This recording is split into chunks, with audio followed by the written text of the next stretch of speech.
오늘은 내적 능력과 내적 지혜의 발원지는 어디일까요? 라는 제목으로 말씀을 전하겠습니다. 내적 능력과 내적 지혜는 어디에서 나올까요? 그 원천은 많겠으나 무엇보다 자기를 관찰하는 노력에서 나온다고 봅니다. 자기를 알아야 됩니다. 자신이 얼마나 무능한지를 깨달아 알아야 됩니다. 밖으로 나타나는 정확한 현상에 치우치지 말고 자신의 내면을 정확하게 보는 눈이 열려야 됩니다. 백점생의 전제 조건인 지피지기도 자기를 관찰해야만 얻을 수 있습니다. 내면의 능력은 성령으로 채워진 예수님의 능력입니다. 예수님은 대중들에게 지탄을 받은 일을 절대로 하지 않으셨습니다. 내면이 강해졌기 때문입니다. 하나님께서 함께 하셨기 때문입니다. 내면의 능력은 주변 사람들에게 환영을 받는 능력도 포함이 됩니다. 내적인 능력은 죄와 싸워서 이길 수 있는 힘입니다. 육체의 소욕을 따르지 않고 성령을 쫓아 행할 수 있는 것이 곧 성령 충만함으로 말미암은 내적인 능력입니다. 이것은 자기를 부인하는 일과 하나님을 믿고 맡기는 생활에서 구체적으로 나타납니다. 체험하고 깨달아야 강해지는 것입니다. 자신을 정확하게 성찰하여 자신의 무능함을 인정해야 강해지는 능력입니다. 예수님은 이렇게 말씀하십니다. 또 우리에게 이르시되 아무리 나를 따라오려거든 자기를 부인하고 날마다 제 십자가를 지고 나를 쫓을 것이다. 누가복음 9장 23절. 예수님은 당신을 따라오지 않은 많은 사람들에게 미리 말씀을 하셨습니다. 그러나 제자들마저 이 말씀에 부응하지 못했습니다. 진정한 말씀의 뜻을 깨닫지 못했기 때문입니다. 저는 죽음의 공포와 자기 목숨에 대한 예측을 끊지 못했기 때문입니다. 자기를 부인하는 것은 인간 스스로가 극복하기 힘든 과정임에 틀림없습니다. 반드시 체험해야 극복할 수 있는 겁니다. 자신의 나약함을 인정해야 자신이 없어져야 가능한 겁니다. 자신이 없어지려면 자신이 얼마나 나약한 존재인지를 체험해야 가능합니다. 스스로 자기를 부인하는 것은 많은 세월이 걸리는 것입니다. 자신의 능력과 지혜로 세상을 살아가다가 많은 시행착오로 고통을 당해보아야 비로소 자신을 바르게 알 수 있기 때문입니다. 그러나 성령이 마시고 난 후에 사정이 달라졌습니다. 주님께서 십자가에 못 박히신 후 불과 50여일이 지났을 뿐입니다. 부활하신 예수께서 승천하시기까지 40일 제자들이 나타나서 하나님 나라의 일을 말씀하셨습니다. 제자들이 기도하면서 성령세를 기다린 시일은 겨우 10일 정도였습니다. 이 사실을 믿어볼 때 오순절 날 임하신 성령님은 변화의 주체시여 내면의 능력 그 자체라는 걸 알 수 있습니다. 한마디로 성령님이 믿는 자들의 생각과 행동이 100% 바뀌라는 것을 알 수가 있습니다. 부정적인 사람들이 긍정적인 사람으로 바뀌는 계기가 된 것입니다. 뭐가 오니까 성령 세례가 오니까. 그 어디에도 인간의 노력이나 공로를 가미할 구석이 전혀 없습니다. 전혀 기도에 힘썼다고 합니다. 그렇다면 그 기도의 내용이 무엇이었을까를 스스로 생각해 보시길 바랍니다. 주님이 승천하실 때 제자들에게 남은 유일한 소망은 예수님이 약속하신 말씀이 이루어질 때를 바라보고 기다리는 일이었습니다. 이제 더 이상 자신들의 의지와 결심을 믿을 수 없었습니다. 오직 성령이 오셔야했습니다. 그럴 때 이 어둠과 온갖 무지가 사라질 것이기 때문입니다. 자기의 지혜와 능력과 노력으로 산다는 생각이 없어지기 때문입니다. 자기가 없어지니 내면에서 성령의 능력과 지혜가 자신을 주장하게 되는 것입니다. 그래서 바울은 날마다 자기가 죽는다고 그랬어요. 성령 세례는 먼저 제자들의 속을 새롭게 만들었습니다. 그야말로 새 영으로 인해 새 마음을 입은 겁니다. 또 새 영을 너에게 두고 새 마음을 너에게 주되 너의 육신의 굳은 마음을 제하고 부드러운 마음을 줄 것입니다. 에스겔 36장 27절. 믿는 사람들의 내면이 바뀌는 것입니다. 하나님의 능력과 지혜가 나타나서 사람들이 되는 것입니다. 하나님의 능력과 지혜가 나타나는 사람들이 되는 것입니다. 모든 것이 하나님의 찾는 자들과 순종하는 자들에게 주어진 것이며 저가 또한 우리의 인체식 보증으로 성령을 우리에게 마음에 주셨느니라. 고린도후서 1장 20절. 순종하는 자들에게 성령으로 인쳐서 보증하여 주신 것이라. 하나님은 순종하는 자들에게 이렇게 말씀하시죠. 주께서 가라사대 그날 이후로 저희와 세울 언약은 내 것이라 하시고 내 법을 저희의 마음에 두고 저희의 생각에 기록하라 하신 후에 또 저희의 뒤와 불법을 내가 다시 기억하지 아니하라 하셨으니 히브리서 10장 10절 16절. 그 결과 자기 부인이 가능이 되었습니다. 무능한 자기를 신뢰하지 않은 자들이 되었습니다. 그렇다면 외부 율법으로부터 온 명령과 자발적으로 순종하는 마음의 차이는 무엇일까요? 그것은 옛 언약과 새 언약을 바로 이해하는 데서 시작이 됩니다. 나 여호와가 보라 날이 이르니 내가 이스라엘 집과 유다 집에 새 언약을 세우리라. 나 여호와가 그러나 그 날 이후로 내가 이스라엘 집에 세울 언약은 이러하니 곧 내가 나의 법을 그 속에 두며 그 마음에 기록하여 나는 그들의 하나님이 되어 그들은 내 백성이 될 것이다. 예레미야 31장 31, 33절. 새 언약이라 하셨으며 첫 것은 날아가지게 하신 것이니 날아가지고 쓰하는 것은 없어지는 것이다. 히브리서 8장 13절. 옛 언약은 기록된 율법입니다. 그리고 새 언약은 새 마음을 뜻하는 복음을 말하는 겁니다. 성경에 주인된 마음입니다. 마음에 성전 삼고 임재하시는 하나님이십니다. 지금 여러분은 온몸이 하늘나라 성전이고 하나님이 성전 삼고 여러분 안에 계십니다. 마음의 성전에 주인으로 계시는 하나님께서 우리에게 주시는 것은 새로운 율법 윤리체계가 아닙니다. 후안 칼리오스 오르티드 목사는 제자임자라는 그 책에서 이렇게 말했습니다. 새 언약은 우리가 무엇을 하는 것이 아니다. 하나님의 계명들을 암송하고 배울 수는 있지만 그것을 다 행할 수는 없다. 어떤 사람들은 회심을 해 새 마음을 받아 소유하고 있음에도 옛 속성을 그대로 간직하고 있다. 하지만 하나님 말씀을 쌓는 새로운 토대를 가진 사람, 즉 새 마음을 가진 사람은 마침내 하나님의 요구를 행할 수 있다. 그러나 그것은 오로지 하나님의 은혜로만 가능하니라. 이 은혜는 관념적이나 이론적이지 않고 오히려 신천적이다. 옛 언약은 마땅히 복종할 성문법에 기초하고 있다. 그러나 새 언약은 반드시 따라야 할 성령의 주심에 근거하고 있는 것이다. 성령님은 옛 언약처럼 하나님의 뜻의 일부가 아닌 전부이다.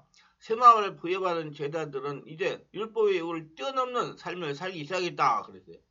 새 마음을 부여받은 성도들은 성령의 지배와 인도를 받은 사람으로 살게 된 것입니다. 성령으로 인도받고 성령으로 말씀을 깨닫고 성령의 지배 장악을 받은 사람이 됐다는 거예요. 크리스천의 내적인 모든 능력은 이 새 마음 속에 있습니다. 새 마음인 성전 속에 하나님께서 주인으로 계시기 때문입니다. 하나님 이렇게 말씀하다. 우주와 그 가운데에 있는 만물을 지은 하나님께서는 천대 주제지 손을 지은 데는 계시지 아니하시고 또 무엇을 부족한 것처럼 사람의 손에 생김을 받은 것이 아니니 이는 만민에게 생명과 호흡을 만물을 친히 주시는 이심이라. 사도행전 17장 24, 25절. 하나님은 인격이시라 벽돌로 지은 예배당을 교통할 수 없습니다. 하나님 믿는데 새 마음 안에 성전 쌓고 주인으로 계십니다. 새 마음 안에 성전 쌓고 계시는 하나님부터 내면의 능력이 분출되는 것입니다. 그래서 여러분 안에서 내면의 능력이 나오는 거예요. 그 능력으로 여러분이 바꿔지는 겁니다. 그래서 자신이 없어지면 없을 때 내면의 능력과 지혜가 강해지는 것입니다. 가면서 안전백이 된 사람을 거친 베드로를 예우사는 백성들을 향한 그의 고백은 사뭇 충격적입니다. 나은 사람이 베드로 요한을 붙잡으니 모든 백성이 크게 놀라며 달려나가 소름은 행각이라 칭하는 행각이 모이거늘 베드로가 이것을 보고 백성이 말하되 이스라엘 사람들아 이 일을 왜 기이 여기느냐. 우리가 개인의 권능과 경고로 이 사람을 걷게 한 것처럼 왜 우리를 주목하느냐. 사도행전 3장 11절 12절. 세상 사람들은 베드로가 안드메이를 고친 줄 알고 모여듭니다. 그러니까 베드로가 자신이 한 것이 아니라 자신의 성전 쌓고 주인으로 계시는 하나님께서 하신 일이라고 담대히 말합니다. 내 안에 주인으로 계시는 하나님의 눈으로 이 사람을 고쳤다고 외칩니다.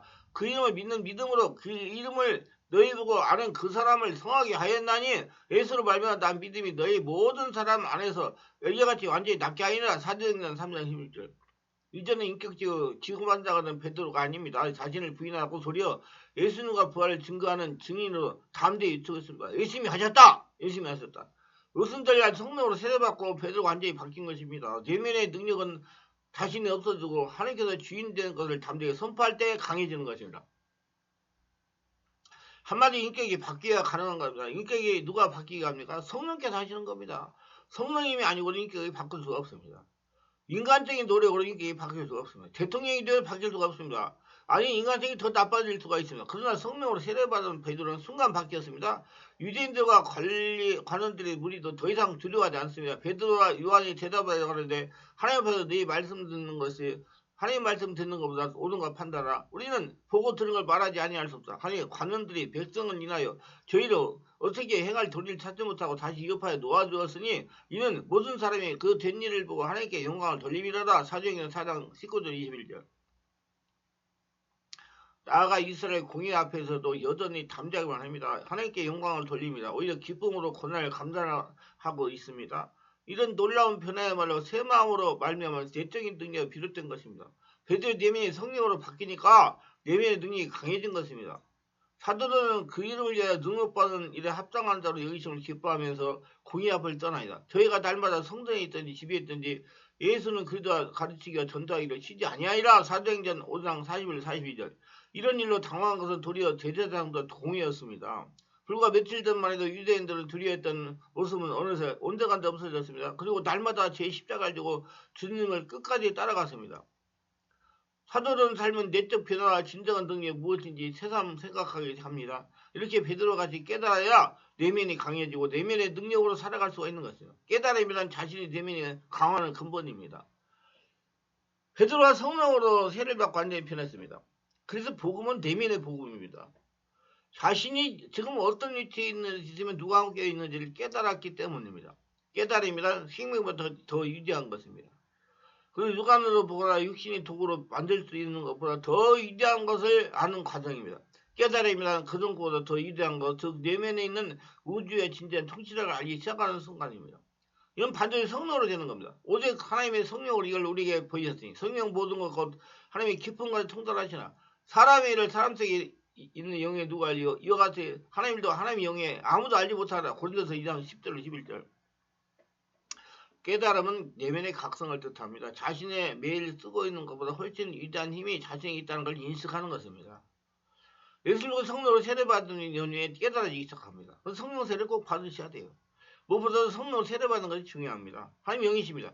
성령으로 나타나시고 일하시는 분입니다. 그렇기 때문에 성령으로 세례를 받아야 내면에 어떤 능력이 있는지 깨달아기 시작할 수가 있는 거예요. 자신을 볼 수 있는 능력이 나타나는 거예요.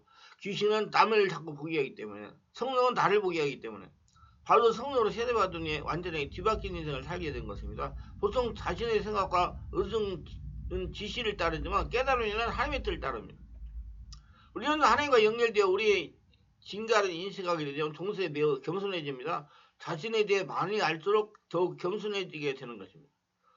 자신이 한 일이 아니고 마음 안에 주인이 계시는 하나님께서 하신 것을 깨달았기 때문입니다. 이 우주에는 위대한 힘이 있는데 그 힘이 우리 인간의 사고력으로 논의되거나 파악될 수 없다는 걸 알기에 우리는 겸손해지지 않을 수가 없습니다. 성령께서 깨닫게 하셔 자신의 무능과 무지를 알기 때문에 겸손해지는 것입니다. 그런 다음 우리는 내면에 더 고등한 힘을 갖추고 매일매일 사람을 인해 그 힘을 사용하게 되므로 매우 힘있는 존재가 됩니다.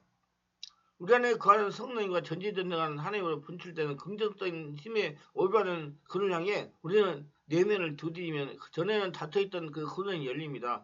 일단 근원이 열리고 나면 우리는 그리스도랑 같이 전능해져. 그래서 자꾸 제가 주여 주여 아랫배에 의식을 두고 복식을 오면서 주를 찾으라는 거예요. 그 하나님이 나에게 채워지니까 그러면 내면이 강해집니다.